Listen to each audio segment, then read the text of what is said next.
Hi everyone, I'm Matthew Janda for CardRunners, and I'm here with button and blind play part 7, out of position play in 3-bet pots. So let's go over a quick outline for the video. I'm going to randomly generate a few flops and turns to allow us to analyze out of position 3-bet pot play. And if we play the flop well, the turn should be pretty easy to play on most turn cards, because if our flop check calling and our flop betting ranges are designed well, then we're already kind of had in mind what we're going to do on most turn cards. So hopefully if we do well on the flop, the turn shouldn't be too difficult. And keep in mind that the pot will usually be around 16 or 15 big blinds on the flop. So betting around 65% of the pot on all three streets will get all the money in by the river for 100 big blind stacks. So as mentioned earlier, min raises pre-flop mean the pot is smaller post-flop. And if we have a smaller pot post-flop, then of course we need to bet bigger on all three streets to get all the money in by the river. Alright, so here's our 3-betting range. So let's get started. Boom! Alright, so flop is the ace of diamonds, the queen of hearts, the 4 of diamonds. Total combos is 182. Okay.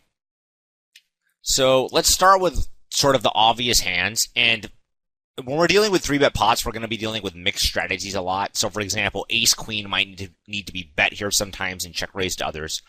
But when I say obvious hands, like, we're going to bet ace-king, I think. Ace-jack, I think, is going to be a bet 2.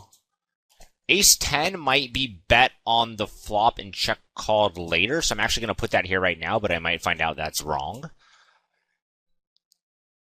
And then I think we're also going to bet most of our ace-x suited, and I'm going to talk about that a little bit more in a second. But again, if we bet these suited aces, I think we're betting them now, and we're going to be check calling them later. We're obviously not going to bet all three streets. But I'm considering these strong bets because they're usually ahead on the flop, and these are the type of hands that if we're betting them on the flop, we're going to at least check call one, if not multiple streets later. Whereas weak bets are going to be more of like our air. So check calls, I would say pocket kings. I'm going to go ahead and just check call that bad boy. And then I also want to check call my like queen x hands. So let's go back to talking about the ace x suited really briefly. I'm totally fine with check calling these hands on the flop. But we already have hands like king queen, which are functionally pretty much the same. They're very, very similar. So I'm just going to go ahead and check call the queen, king, queen, jack stuff, which is functionally very, very similar to the suited aces. And then the suited aces I'm probably going to bet on the flop and then check call them later. The other thing I want to keep in mind, and this is something that has been throwing me off the most when I do 3-bet pot play analysis, is I don't want my check calling range to become too transparent as being only medium strength hands. So I'm going to go ahead and keep listing the remaining queen x hands, but one thing that we're going to have to pay close attention to is our check calling range needs to not just be hands that like lose to random aces and beat everything else.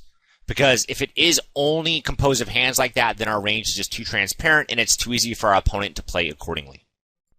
So let's also check call with a few really strong hands like ace-queen. And maybe let's check raise some ace-queen as well, which we'll talk about in a minute. We can actually check raise pocket queens. So let's say we check call with 4, or let's say even 5 of the ace-queens. And then let's say we bet 4 of them. We'll tweak this a little bit more in a minute. That might not be enough check raises, so let's see. Alright, so let's first count how many hands we're sort of value betting. So that's going to be 12. I'm actually going to save the ace-queen here. That's 12, 24, 36, 39, 42, 45, 48, 51, 53. So betting with a range that's like capped at ace-king may not seem ideal, and it's probably not. But at the end of the day, there's not much our opponent can do to exploit us if our betting range is capped at ace-king. It's kind of like, well, he can have ace-queen, but ace-queen's going to be able to raise pretty much no matter what when we bet. So there's not a lot he can do if our betting range is capped at ace-king, though that still doesn't mean that's ideal. So this is the range that I made earlier on in the series, and the first video was made a couple months ago. So it's been quite a while. And as you remember, I was talking about 4-betting hands like ace-queen, which I still like, though in reality I think it might be a mixed strategy where ace-queen flat sometimes. It's hard to tell.